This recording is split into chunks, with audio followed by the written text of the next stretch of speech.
Hello student, अगर आप भी क्लास 10th में हैं 2026 में अपना हिंदी का पेपर देने वाले हैं तो आज की इस क्लास में हम लेकर के आए हैं 2026 का एक ऐसा वायरल मॉडल पेपर जो कि आपकी क्लास में 100% छपने वाला है। देखो आप लोग इस मॉडल पेपर को पढ़ कर के मेरे पर जो आप लोग हिंदी के पेपर में पूरा का पूरा 70 में 70 नंबर ला सकते हो, क्योंकि इस मॉडल पेपर को इस तरीके से तैयार किया गया है, इस तरीके से बोर्ड ने तैयार किया है।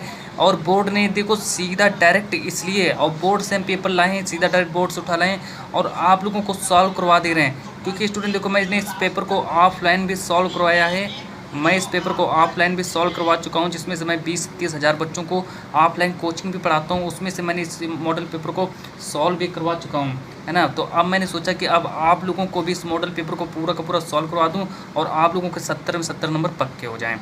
देखो यहाँ पर हमारे पास एक बोर्ड की कॉपी है जो कि हमें बोर्ड से ही मिली है, मतलब बोर्ड से लाया हूँ और वहीं से ही दी गई है। पूरा एकदम 70 में 70 नंबर हिंदी में पक्का हो जाएगा। हिंदी का टेंशन ही खत्म, हिंदी का पूरा डर खत्म, और हिंदी का एकदम पूरा डर आज मैं ख़त्म कर दूंगा। अगर आप लोग पूरा का पूरा हिंदी का पेपर आप लोग आज की क्लास में अगर आप लोग पूरा हिंदी का पेपर देख लेते हैं तो 70 में 70 नंबर आपका पूरा पक्का हो जाएगा। देखो सबसे पहले जाना अपना समय देख लेना। समय 3 घंटा 15 मिनट आप लोगों का रहेगा, वो तो एकदम रहता है, सबका रहता है समय 3 घंटा 15 मिनट। अब देखो नोट दिया है कि प्रारंभ के 15 मिनट की देखो सब कुछ पेपर उसी तरफ से लिखा गया, बोर्ड की तरफ से पेपर उसी से मिला। वहीं से निर्देश दिया, सभी प्रश्न करने अनिवार्य हैं। और निर्देश नंबर 2, यह प्रश्न पत्र 2 खंडों में विभाजित है, खंड आ तथा खंड बा में। देखो पूरा एकदम देखो उसी तरीके से पढ़ना है। देखो जो कुछ लिखा सब कुछ आप लोग पढ़ ही सकते हैं। OMR शीट आप लोगों को दी जाएगी, उस पर पेन नहीं चलाना है, मतलब सही से लिखना है। अब मैं आप लोगों को दिखा रहा हूँ कि बोर्ड ने कौन कौन से प्रश्न पूछे इस पेपर में। देखो 2026 का एकदम रियल मॉडल पेपर है, पूरा का पूरा पेपर अगर आप लोगों ने तैयार कर लिया तो मैं आप लोगों से गारंटी ले रहा हूँ कि 70 में 70 नंबर पूरे पक्के हो जाएंगे। देखो आप लोगों का फरवरी 2026 में पेपर होगा, तो मैं आप लोगों से कह रहा हूँ कि पेपर देने से 4 मिनट पहले आप लोग इस पेपर को पूरा का पूरा रिवाइज करके चले जाना, क्योंकि देखो पेपर मिलेगी, आपका टेंशन है ना। बिल्कुल सेम ऐसा ही जाना, ऐसा छाप देना जा करके। चलो मैं इससे पेपर के सभी है ना, तो मैं आप लोगों को पूरा पूरा पेपर सॉल्व करवा रहा हूँ। चलो मैं स्टार्ट करता हूँ, शुरुआती से स्टार्ट करता हूँ। यहाँ से देखो स्टार्ट होता है आप लोगों का खंड आ, वो भी कितना बहुविकल्पीय प्रश्न खंडा। देखो 20 नंबर का खंडा पूछा जाएगा, मतलब पूरा का पूरा 20 नंबर पूछा जाएगा और 20 प्रश्न यही वाले आएंगे जो मैं आप लोगों को बताऊंगा। इससे पहले कुछ नहीं पूछा जाएगा, मेरे जो 100% यही वाले सभी प्रश्न पूछे जाएंगे। पहला प्रश्न है, निम्नलिखित में से कोई एक विकल्प सही, उसे पहचान कर लिखो, मतलब उसको पहचान कर लिखना है। पहला है कि चिंतामणि आचार्य रामचंद्र शुक्ल जी का निबंध संग्रह। निर्देश नंबर 2 कह रहा है, प्रश्न नंबर ऑप्शन नंबर 2, क्या भूलूं क्या याद करूं, कहानी विधा की रचना है। ऑप्शन नंबर 3 कह रहा है कि रानी केतकी की कहानी, लेखिका सुभद्रा कुमारी चौहान है। फिर यहाँ पर हमसे देखो 4 ऑप्शन दिया है कि आचार्य रामचंद्र शुक्ल एक प्रख्यात कवि हैं, है ना। तो इसमें देखो हमारा राइट आंसर हो जाएगा कि चिंतामणि आचार्य रामचंद्र शुक्ल जी का निबंध संग्रह, इसको तैयार करके चले जाना। प्रश्न नंबर 2 देखो क्या कह रहा है। प्रश्न नंबर 2 कह रहा है कि, चलो देखो प्रश्न नंबर 2 देखो क्या कह रहा है। प्रश्न नंबर 2 देखो, भूले बिसरे चित्र के रचनाकार हैं। देखो पूरा का पूरा पेपर यही वाला आएगा और कोई नहीं रोक पाएगा इस पेपर को आने से मेरे प्यारे बच्चों, है ना। एग्जामिनर भी अगर एक बार ज़मीन पर उतर है ना तो वो भी इस पेपर को नहीं रोक पाएगा। बोर्ड भी अगर एक बार उतर है ज़मीन पर, है ना, तो वो भी इस पेपर को आने से नहीं रोक पाएगा। क्योंकि मैंने देखो ये पेपर इतना इम्पोर्टेंट है ना कि बिल्कुल सीधा डायरेक्ट आप लोगों को एग्ज़ाम सेंटर में दिया जाएगा। जो आप लोगों का जो क्लास टीचर होगा वही आप लोगों को ये वाला मॉडल पेपर आपको देगा, है ना। देखो प्रश्न नंबर 2 देख लो, जल्दी जल्दी से नोट कर लो कि भूले बिसरे चित्र के रचनाकार कौन है, भगवती चरण वर्मा हैं। और प्रश्न नंबर 3 हमारा देखो क्या है कि देखो पूरा ऑफलाइन मैं सॉल्व कराया हूँ। देखो आप लोगों को लग रहा है कि यहाँ पर देखो ये देखो पूरा का पूरा मैंने पहले से चिन्ह लगा दिया है। 20 से 30 हज़ार बच्चों को अकेले पढ़ाना पड़ता है, तो ऐसा मैं आप लोगों को पूरा पूरा पेपर सॉल्व करवा दे रहा हूँ। प्रश्न नंबर 3 देखो कि इरशद तू लगे मेरे मन से के रचनाकार कौन है, तो इसका सीधा डायरेक्ट आंसर नोट कर लीजिए, रामधारी सिंह दिनकर। अगला प्रश्न नंबर 4 देख लो कि शुक्ल युग की समय सीमा क्या है, तो ये हमारा 1938 तक, है ना। सीधा डायरेक्ट आप लोगों के एग्जाम सेंटर में पहुंच चुका है, बस आप लोगों को जाना बाकी है। प्रश्न नंबर 5 देख लो क्या है कि प्रसिद्ध आत्मकथा क्या भूलूं क्या याद करूं के लेखक कौन हो जाएंगे, तो इसके 4 ऑप्शन देख लो। चलो इसको देखो, इसका राइट आंसर नोट कर लीजिए मेरे प्यारे बच्चों, इसका राइट आंसर नोट कर लो, हरिवंश राय बच्चन। हरिवंश राय बच्चन को नोट कर लेना। अगला देखो प्रश्न नंबर 6 देख लो क्या कह रहा है। प्रश्न नंबर 6 देखो कि परमाल रासो किस काल की रचना है। परमाल रासो मेरे प्यारे बच्चों आदिकाल को सही कर लेना, आदिकाल को सही करके चले जाना, आपका एक का नंबर पक्का हो जाएगा। पूरा का पूरा 20 नंबर देखो ये ऑब्जेक्टिव प्रश्न आपका पूरा पक्का होने वाला है। प्रश्न नंबर 7 देखो क्या कह रहा है। प्रश्न नंबर 7 कह रहा है कि हिंदी का प्रथम महाकाव्य कौन सा है। हिंदी का प्रथम महाकाव्य माना जाता है पृथ्वीराज रासो को कहते हैं हिंदी का प्रथम महाकाव्य। प्रश्न नंबर 8 देखो क्या कह रहा है। प्रश्न नंबर 8 कह रहा है कि छायावादी युग के कवि हैं। तो मेरे प्यारे बच्चों, छायावादी युग के कवि हैं सूर्यकांत त्रिपाठी निराला। ये हमारा ये वाला राइट आंसर हो जाएगा। प्रश्न नंबर 9 देख लीजिए, तार सप्तक के संपादक कौन है। 4 ऑप्शन दिए हैं, लेकिन आप लोगों को इसमें से अज्ञेय को सही करना है कि तार सप्तक के संपादक कौन है। अज्ञेय हो जाएंगे, है ना। तो पूरा मॉडल पेपर आप लोग तैयार करके चले जाओ, एकदम डायरेक्ट आप लोगों के एग्जाम सेंटर में पहुंच चुका है। प्रश्न नंबर 10 देख लो क्या है कि छायावादी युग के रचनाकार कौन है। तो छायावादी युग के रचनाकार है चित्रधार इसका राइट आंसर हो जाएगा, मतलब कि ऑप्शन नंबर 3 से हो जाएगा। प्रश्न नंबर 11 देख लो कि रस के कितने अंग होते हैं। मेरे प्यारे बच्चों, रस के 4 अंग होते हैं, है ना। तो 4 अंग होते हैं। प्रश्न नंबर 11 का हमारा रस के 4 अंग होते हैं। अब प्रश्न नंबर 12 देखो क्या कह रहा है। प्रश्न नंबर 12 हमसे कह रहा है कि जहाँ उपमेय पर किसी उपमान से गुणधर्म के आधार पर समानता की जाए तो वहाँ पर कौन सा अलंकार होता है। 4 ऑप्शन दिए हैं। उपमा अलंकार दिया है, रूपक अलंकार दिया है, उत्प्रेक्षा अलंकार दिया, श्लेष अलंकार दिया है, लेकिन आप लोगों को उपमा अलंकार को सही करना है। प्रश्न नंबर 13 को देख लो क्या कह रहा है। प्रश्न नंबर 13 कह रहा है कि दोहे का उल्टा क्या होता है। दोहे का उल्टा मेरे पे देखो 4 ऑप्शन दिए हैं। सोरठा दिया, चौपाई दिया, रोला दिया, इनमें से कोई नहीं, लेकिन आप लोगों को सोरठा को सही करना है। जैसे आप लोगों के पेपर में ये वाला प्रश्न आए, बस सोरठा को टिक करके चले जाना, 1 नंबर मिल जाएगा। प्रश्न नंबर 14 को देख लो क्या कर रहा है। प्रश्न नंबर 14 करें नवरत्न में कौन सा समास है।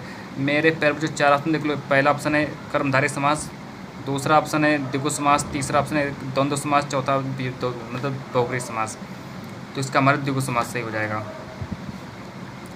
प्रश्न नंबर 15 देख लो कि पर्यावरण शब्द में प्रयुक्त उपसर्ग। पर्यावरण में कौन सा उपसर्ग है। ये ऑप्शन दिया हमारा पर्याय दिया है, दूसरा ऑप्शन दिया वर्ण, तीसरा ऑप्शन परि, चौथा प्रादि। तो इसका राइट आंसर नोट कर लीजिए।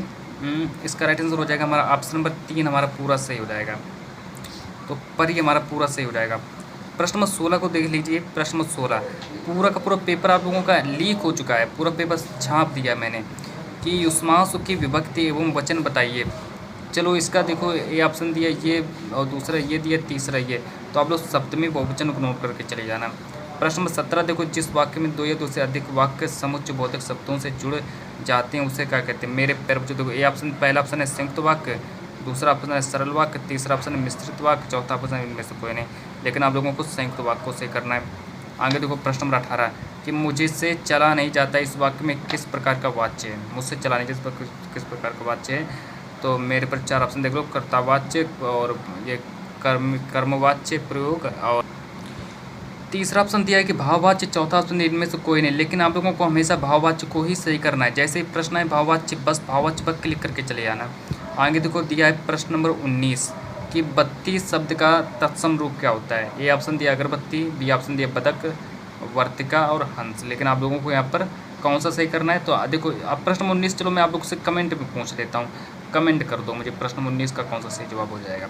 प्रश्न नंबर 20 देख लो, जब क्रिया के व्यापार का फल कर्म पर पड़ता है तो उसे क्या कहते हैं, उसको सकर्मक क्रिया कहते हैं। अब देखो यहाँ से स्टार्ट होता है आप लोगों का खंडबा स्टार्ट होता है। खंडबा जो रहेगा आप लोगों के पेपर में 50 नंबर का खंडबा भी पूछा जाएगा। तो 50 नंबर का खंडबा पूछा जाएगा। पहला प्रश्न देख लो कौन सा है कि निम्नलिखित गद्यांश पर गद्यांश पूछा जाएगा। गद्यांश जो आप लोग पेपर में 6 नंबर का बनेगा कि जिंदगी को मौत के पंजों से मुक्त कर उसे अमर बनाने के लिए आदमी ने पहाड़ काटा। किस तरह इंसान की खूबियों के कहानी सदियों बाद आने वाली पीढ़ियों तक पहुँचाया जाए। इसके लिए आदमी ने कितने ही उपाय सोचे और किए। उसने चट्टानों पर अपने संदेश को दे, तारों से ऊंचे, धातुओं से चिकने पत्थर के खंभे खड़े किए, तांबे और पीतल के पत्थरों पर अक्षरों के मोती बिखेरे, और इस तरीके से सब कुछ उसने कर डाला। और चलिए आ रही कि आज हमारी अमानत विरासत बन गई है। इसका प्रश्न नंबर पहला देखो, ऊपरी गद्यांश का संदर्भ देखो, मतलब पूरा नोट का आप लोग स्क्रीनशॉट ले लो पूरा, है ना, किताबी विद्या से देख लेना, पूरा याद कर लेना। दूसरा प्रश्न दिया रेखांकित अंश की व्याख्या करो। तीसरा है कि अब देखो, तीसरा है कि मनुष्य ने अपनी धरोहरों को किस प्रकार संजो कर रखा है ना। तो आप लोग इसको देख लेना। अथवा करके दिया है एक, हमें अलग से अथवा करके दिया है, जो कि दूर के ढोल सुहाने होते हैं जिनको उनकी कर्कशता दूर तक नहीं पहुंचती। जब ढोल के पास बैठे हुए लोगों के कान के पर्दे फटते हैं। देखो इतना देखो सब कुछ करने के बाद इस पर आधारित हमसे 3 प्रश्न ये वाले पूछे जाएंगे, ये वाले हैं, तो आप लोग इसका उत्तर भी लिख देना। ये तीनों प्रश्न देख लो कौन कौन से प्रश्न हैं। ये सब 2-2 नंबर वाले प्रश्न हैं, 2-2 नंबर वाले। पूरा पेपर लीक कर दिया है, अब पूरा पेपर ऐसा ही जाकर के उतार देना जाकर। प्रश्न नंबर 2 हमसे कह रहे हैं कि निम्नलिखित पद्यांश पर आधारित दिए गए प्रश्नों को उत्तर दीजिए। ये भी मेरे पर जो मेरा 6 ही नंबर का पूछा जाएगा।